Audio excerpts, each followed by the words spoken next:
بسم الله الحمد لله والصلاة والسلام على رسول الله وعلى آله وصحبه أجمعين. My brothers and sisters in Islam, Assalamu alaikum wa rahmatullahi wa barakatuh. Welcome back to the Quranic Reminders, in where I share with you reminders from the Quran after a long break we've taken. We ask Allah Azza wa Jal to accept our Ramadan. We ask Allah subhanahu wa ta'ala to forgive our sins and our shortcomings. Today's reflection is a beautiful ayah from Surah Taha, in which Allah subhanahu wa ta'ala promises the believers something incredibly beautiful. And this is very important for us to remain motivated and encouraged upon the obedience of Allah subhanahu wa ta'ala. So Allah Azza wa Jal, He says in this ayah, وَمَن يَعْمَلْ مِنَ الصَّالِحَاتِ وَهُوَ مُؤْمِنٌ فَلَا يَخَافُ ظُلْمًا وَلَا هَضْمًا.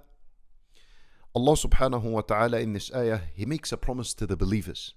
And I said to you that this ayah, inshaAllah ta'ala, it is going to give you motivation and inspiration that you continue upon the obedience of Allah subhanahu wa ta'ala on the path of righteousness and worship.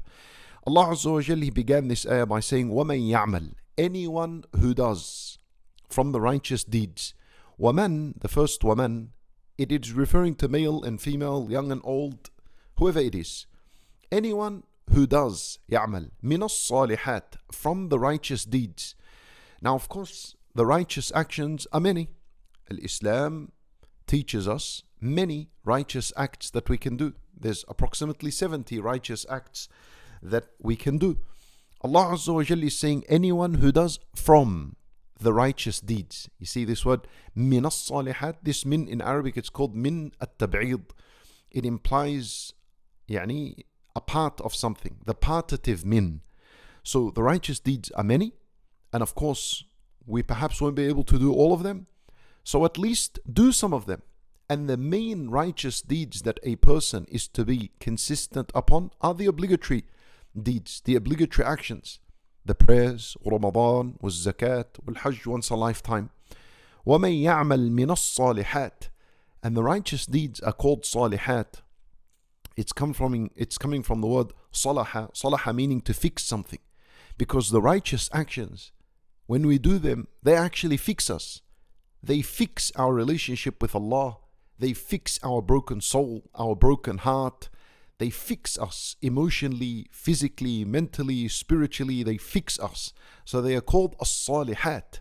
So Allah Azza wa Jalla is saying anyone who does from the righteous acts, and after a person has fulfilled his obligatory acts, that's when he is encouraged and recommended to engage in the voluntary deeds. وَهُوَ مُؤْمِنٌ, anyone who does righteous acts while he is a believer. This is very important, because if a person does righteous deeds and he does not believe in Allah, then the righteous deeds will be of no benefit to him in the afterlife. So righteous deeds that we do must be accompanied by the belief in Allah subhanahu wa ta'ala. We must embrace at-tawheed and say La ilaha illallah. And then when we do the righteous deeds, we are doing them for Allah subhanahu wa ta'ala. Only then our righteous deeds will be of benefit to us in the grave and in the afterlife. Then Allah Azza wa Jal makes the promise, and He says فَلَا يَخَافُ ظُلْمًا وَلَا هَضْمًا. Allahu Akbar. Allah Azza wa Jalla is saying, anyone who does from the righteous deeds while he is a believer, then he shall not fear dhulm, he shall not fear injustice, nor shall he fear hadman, deprivation. I'll explain to you what hadman is, but let's look at فَلَا يَخَافُ. He shall not fear. And in the qira'ah of Ibn Kathir, he reads فَلَا يَخَفْ ظُلْمًا وَلَا هَضْمًا. فَلَا يَخَفْ, this is like he's been warned, do not fear any injustice nor any deprivation. So Allah Azza wa Jal is saying don't fear. In other words, such a person is in safety. Such a person has been promised safety and peace and tranquility from Allah subhanahu wa ta'ala. And the one who does righteous deeds shall not fear dhulm. He shall not fear any injustice done to him by Allah Azza wa Jal. What that means is, do not fear that your sins will be in abundance and they will be multiplied on the day of judgment. Don't fear this.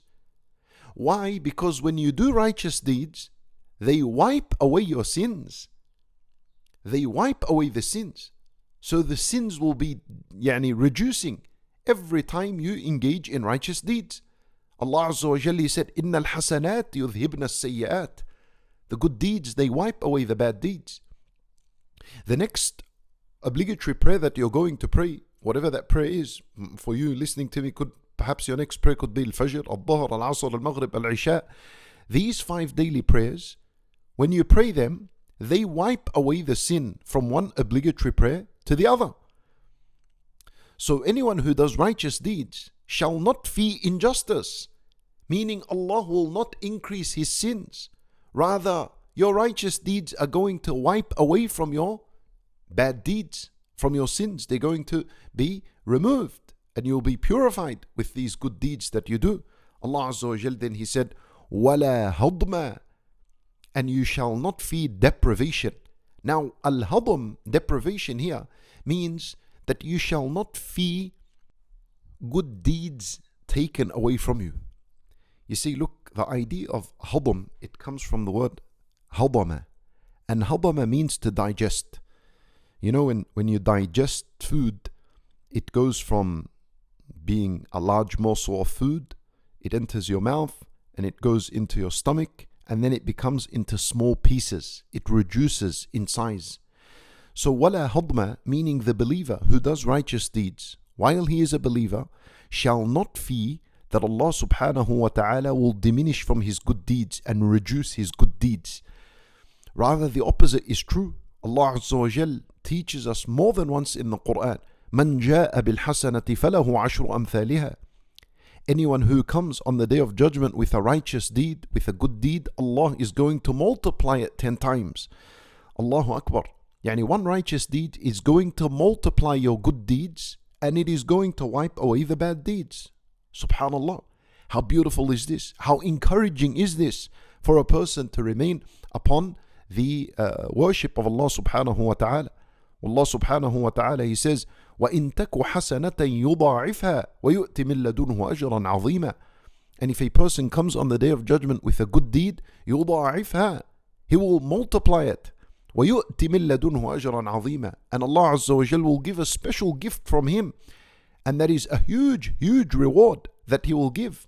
Immeasurable. We cannot even speak about it. So how beautiful is this deal? No one will deal with you in the same manner Allah Azza wa Jal deals with His servants. So my brothers and sisters in Islam, we learn from this ayah to commit to doing righteous deeds, because the word يَعْمَل is a present tense verb, is a present tense. And this implies continuity. So long as we continuously do some righteous deeds, something that you can bear, something that you can do, something minimal, doesn't matter. Remember, the most beloved deeds to Allah subhanahu wa ta'ala are the consistent ones, even if they were done in small portions. We ask Allah Azza wa Jal to grant us the ability to continue to worship Him, and we ask Allah subhanahu wa ta'ala to forgive our sins and our shortcomings. Wallahu a'lam. Wa sallallahu wa sallam wa baraka ala nabiyyina Muhammadin wa ala alihi wa sahbihi ajma'in.